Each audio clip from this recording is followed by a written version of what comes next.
নমস্কার, আমি পারমিতা। আমার চ্যানেলে নতুন একটা ব্লগে আবার একবার আপনাদের অনেক স্বাগত, সঙ্গে অনেক ভালোবাসা।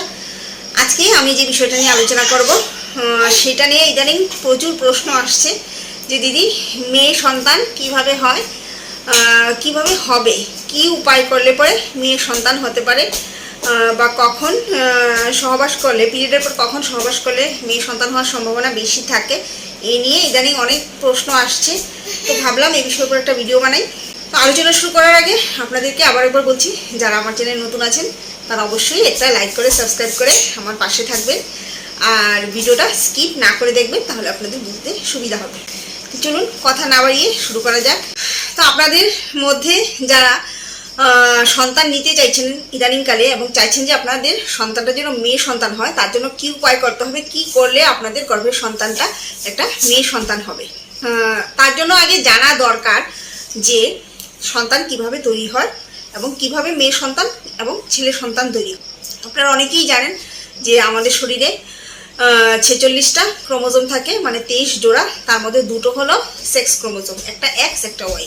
মহিলাদের শরীরে শুধুমাত্র এক্স ক্রোমোজোম থাকে। তো মহিলাদের কোনো হাত নেই ছেলে সন্তান হবে কি মেয়ে সন্তান হবে, আর পুরুষদের থাকে হলো এক্স এবং ওয়াই।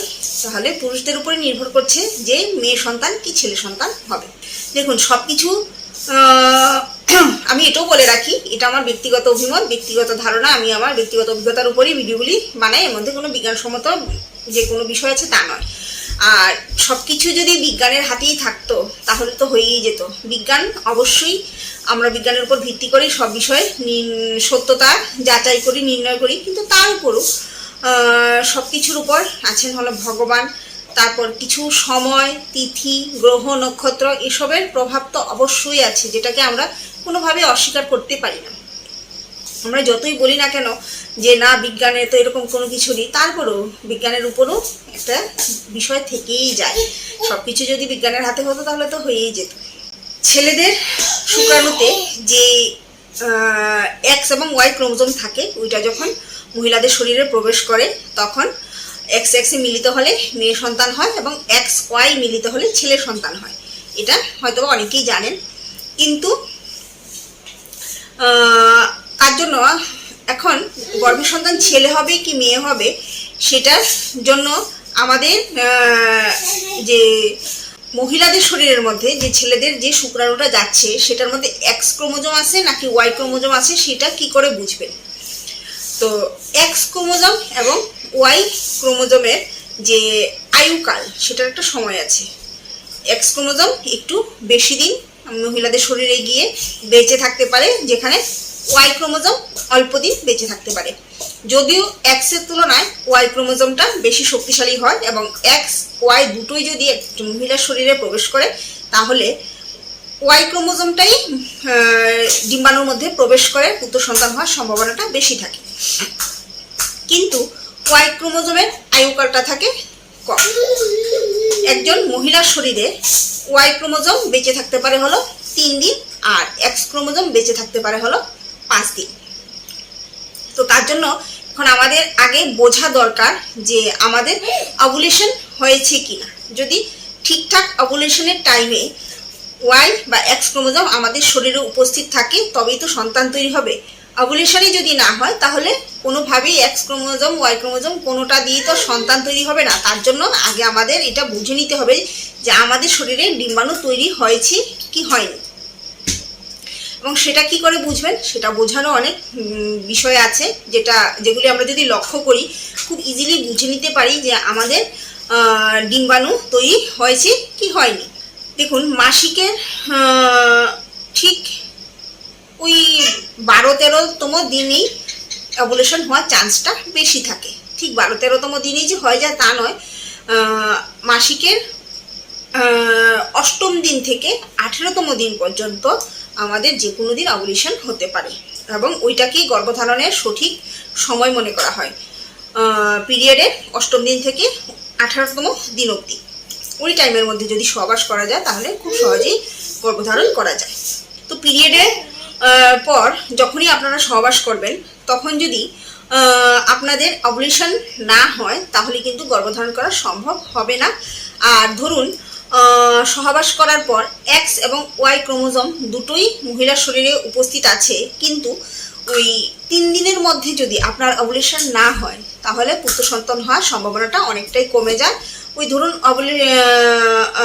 সহবাস করার 4র্থ কি 5ম দিনে যদি আপনার ওভুলেশন হয় তাহলে কন্যা সন্তান হওয়ার চান্স অনেকটাই বেশি বেড়ে যায়। তাহলে অবশ্যই চেষ্টা করবেন যে যখনই মিলিত হবেন ওভুলেশন ঠিকঠাক হয়েছে কি না সেটা বুঝে মিলিত হওয়ার জন্য, তাহলে পুত্র সন্তান বা কন্যা সন্তান যেটাই চাইছেন তাহলে সেটা পেতে অনেকটাই সুবিধা হবে। আর আমি আমার ব্যক্তিগত অভিজ্ঞতা থেকে এটুকু বলতে পারি যে প্রথম যে 7 দিন, ওই 7 দিন গর্ভধারণ করার সম্ভাবনা খুবই কম থাকে। 8ম দিন থেকে যদি সহবাস করা যায় তাহলে 8ম দিন থেকে প্রতি 1 দিন অন্তর অন্তর বা রোজ রোজ যদি সহবাস করা যায় তাহলে গর্ভধারণ করার অনেকটা চান্স বেশি থাকে। কিন্তু কখন সহবাস করলে মেয়ে সন্তান হবে বা কখন সহবাস করলে ছেলে সন্তান হবে সেটা আমরা কি করে বুঝবো? আমার ব্যক্তিগত অভিজ্ঞতা থেকে আমি এইটুকু বলতে পারি যে পিরিয়ডের পর ওই ধরুন 12 বা 13তম দিন থেকে যখন ওভুলেশন শুরু হয় তখন জোর দিনে যদি সহবাস করা যায় তাহলে ছেলে সন্তান হয়, আর বিজোড় দিনে যদি সহবাস করা যায় তাহলে মেয়ে সন্তান হওয়ার সম্ভাবনা বেশি থাকে। তো যারাই কন্যা সন্তান চাইছেন তারা চেষ্টা করবেন ওই ধরুন পিরিয়ডের 13তম বা 15তম বা 17তম এই ধরনের বিজোড় দিন দেখে সহবাস করতে, এবং অবশ্যই চেষ্টা করবেন একদিন অন্তর অন্তর যাতে আপনি ইন্টিমেট হতে পারেন, তাহলে অবশ্যই কন্যা সন্তান হওয়ার সম্ভাবনাটা বেশি থাকে। ওভুলেশন হয়েছে কি হয়নি সেটা বোঝার জন্য এখন টেস্ট কিট বোধহয় কিছু পাওয়া যায়, যেটা আমি জানি না, যেটা আমি ব্যক্তিগতভাবে ইউজ করিনি সেজন্য আমি বলতে পারবো না। আর ওভুলেশন হয়েছে কি হয়নি সেটা কিভাবে বুঝতে পারবেন এটার উপর আমার চ্যানেলের মধ্যে একটা এই বিষয়ের উপর ভিডিও করা আছে, যদি আপনারা চান তাহলে গিয়ে দেখতে পারেন যদি আপনাদের কাজে আসে। আর এছাড়াও আপনাদের পিরিয়ড যদি পূর্ণিমাতে আসে তাহলে কন্যা সন্তান হওয়ার সম্ভাবনা বেশি থাকে। আর যদি আপনাদের পিরিয়ড পূর্ণিমাতে আসে কিন্তু আপনারা কৃষ্ণপক্ষতে গিয়েও, মানে যদি আপনাদের পিরিয়ড শুক্লপক্ষতে আসে এবং শুক্লপক্ষর পরপরই পূর্ণিমার পরদিন থেকে তো কৃষ্ণপক্ষ শুরু হয়ে যায়, যদি আপনারা কৃষ্ণপক্ষতে গিয়েও মিলিত হন তাহলে কন্যা সন্তান হওয়ার সম্ভাবনাটা বেশি থাকবে। কিন্তু আপনাদের মিলিত হতে হবে, আপনাদের পিরিয়ড আসতে হবে পূর্ণিমাতে। আর যারা পুত্র সন্তান চাইছেন তাদের যদি কৃষ্ণপক্ষতেই পিরিয়ড আসে আর শুক্লপক্ষতে গিয়েও মিলিত হন তাহলে কোনো সমস্যা নেই, পুত্র সন্তান হওয়ার সম্ভাবনা বেশি থাকছে। তো যারাই কন্যা সন্তান চাইছেন তারা তাদের পিরিয়ড যদি পূর্ণিমাতে আসে আর বেজোড় দিনে সহবাস করা যায় তাহলে কন্যা সন্তান হওয়ার অনেকটাই সম্ভাবনা বেশি বেড়ে যায়। হবেই সেটা আমি কখনোই বলতে পারবো না, সেটা দেওয়ার মালিক হলেন ভগবান। তো ভগবান চাইলে অবশ্যই আপনারা চেষ্টা করতে পারেন, আমি যেভাবে বলেছি ভগবান চাইলে অবশ্যই আপনাদের মনের আশা পূর্ণ হবে। আর এছাড়াও একজন দিদি আমাকে প্রশ্ন করেছেন যে কোন ভগবানের পুজো করলে কন্যা সন্তান পাওয়া যায়, কন্যা সন্তান হয়। দেখুন, কোন ভগবানের পুজো দিলে পরে কন্যা সন্তান লাভ হবে, এটা প্রশ্নটা একটু কিরকম হয়ে গেল না? ভগবান আমাদের হিন্দুদের 33 কোটি দেবদেবী আছে, এক একজনের বিশ্বাস, এক একজনের আস্থা এক এক ভগবানের উপর। যে যেই ভগবানকে বিশ্বাস করেন, যার উপর আস্থা রাখেন, আমরা তাকেই মন থেকে স্মরণ করি, তাকে মন থেকে ডাকি বিপদে আপদে বা মনের কোনো ইচ্ছা পূরণ করার জন্য। আমাদের যে ভগবানের উপর আস্থা থাকে, বিশ্বাস থাকে, আমরা তাকেই স্মরণ করি।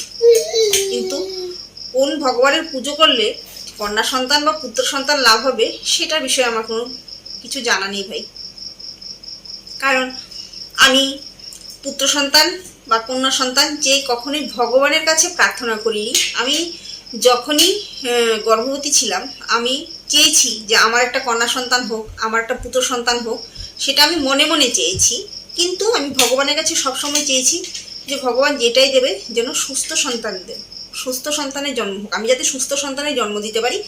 কিন্তু মনের মধ্যে তো সবারই আশা থাকে যে আমার এবার একটা কন্যা সন্তান হোক, যেহেতু আমার কন্যা সন্তান অলরেডি আছে, আমার একটা পুত্র সন্তান হোক। কিন্তু ভগবানের কাছে আমি সবসময় চেয়েছি যাতে সুস্থ সন্তান হোক। আর আমি একটা বা দুটো ভিডিওতে অবশ্যই বলেছিলাম যে যখন আমি প্রেগনেন্ট ছিলাম তখন আমার পাশে একমাত্র ভগবান আর আমার হাজব্যান্ড ছাড়া কেউই ছিলেন না, এবং আমি দিনে রাতে বজরংবলী মানে হনুমানজি আর জগন্নাথকে দিনে রাতে স্মরণ করেছি। তার পেছনে একটা বিশেষ কারণ আছে, আপনারা আমার চ্যানেলে গিয়ে দেখতে পারেন যে আমি কেন দিনে রাতে ভগবানকে ডেকেছি।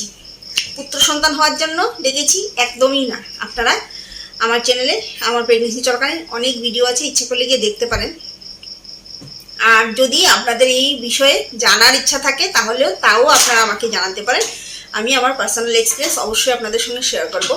তাও অল্প একটুখানি বলে রাখি, আমি যখন 5 মান্থে সোনোগ্রাফি করিয়েছিলাম, আলট্রাসাউন্ড করিয়েছিলাম, তখন ডক্টর আমাকে বলেছিল প্রতি মাসে আমি ওনাকে দেখাতে যেতাম, এবং তো উনি আমাকে বলেছিলেন, টাইম দিয়েছিলেন যে তুমি নেক্সট মান্থে টেস্টের রিপোর্টগুলি নিয়ে আসবে। তো আমি তো টেস্টের রিপোর্ট ঠিকঠাকভাবে বুঝতে পারিনি দেখে সবগুলো, কিন্তু যিনি সোনোগ্রাফি করিয়েছিলেন, সোনোগ্রাফি করার পর উনি আমাকে বলে দিয়েছেন যে ডোন্ট ওয়ারি, আপনার বেবি একদম ঠিকঠাক আছে।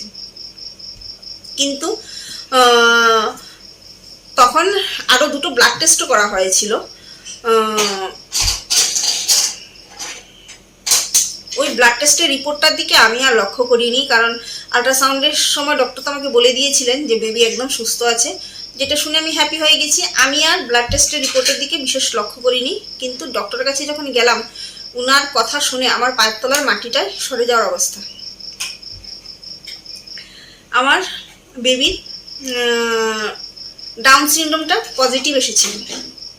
তো ডাউন সিনড্রোম কি, তার জন্য কি হতে পারে, কি হয়, ওইটা আমাদের যে টেস্টের রিপোর্টটা 100% ঠিক কি ভুল, সেটার জন্য আবারও অনেক টেস্ট করাতে হয়েছে, অনেক কিছু করাতে হয়েছে, যার জন্য আবার আমাকে ব্লাড টেস্ট করাতে হয়। তো ওই সময় এত কঠিন সময়ের মধ্যে দিয়ে আমি গেছি যে ভগবানকে ডাকা ছাড়া, ভগবানের শরণাপন্ন হওয়া ছাড়া আমার হাতে আর কোনো কিছুই ছিল না। কারণ যে সমস্যার সম্মুখীন আমি হয়েছিলাম, ওই সমস্যা থেকে একমাত্র ভগবানই আমাকে উতরাতে পারতেন, এবং উনি আমাকে উতরেছেনও। ভগবানকে আমি মনে প্রাণে দিনে রাতে শুধু চোখের জল ফেলেছি আর ভগবানকে ডেকেছি যে ভগবান তুমি যাই দাও, আমার সন্তানকে সুস্থভাবে পৃথিবীর আলো দেখাও, এটুকুই ভগবানের কাছে চেয়েছি। তো তার জন্যই আমি ভগবানের কথাটা উল্লেখ করেছি, ছেলে বা মেয়ের জন্য নয়। তো আপনারা আমার চ্যানেলে গিয়ে যদি আমার ভিডিওটা দেখেন এবং আপনাদের এই বিষয়ে জানার ইচ্ছা হয় বা দরকার পড়ে, তাহলে আমাকে অবশ্যই জানাবেন, আমি সেই বিষয়ের উপরে ভিডিও বানাবো। চলুন আজকের জন্য এটুকুই, আবার দেখা হবে নেক্সট ভিডিওতে। আর আমার এই ভিডিওটা যদি আপনাদের ভালো লাগে তাহলে অবশ্যই লাইক করে সাবস্ক্রাইব করে পাশে থাকবেন। আর আপনাদের প্রশ্ন অবশ্যই আমাকে কমেন্টসের মাধ্যমে জানাবেন। আর নেক্সটে আমি অবশ্যই আবার একটা Q&A ভিডিও নিয়ে আসবো, প্রচুর প্রশ্ন জমে গেছে। ততক্ষণের জন্য আপনাদের সকলকে টাটা।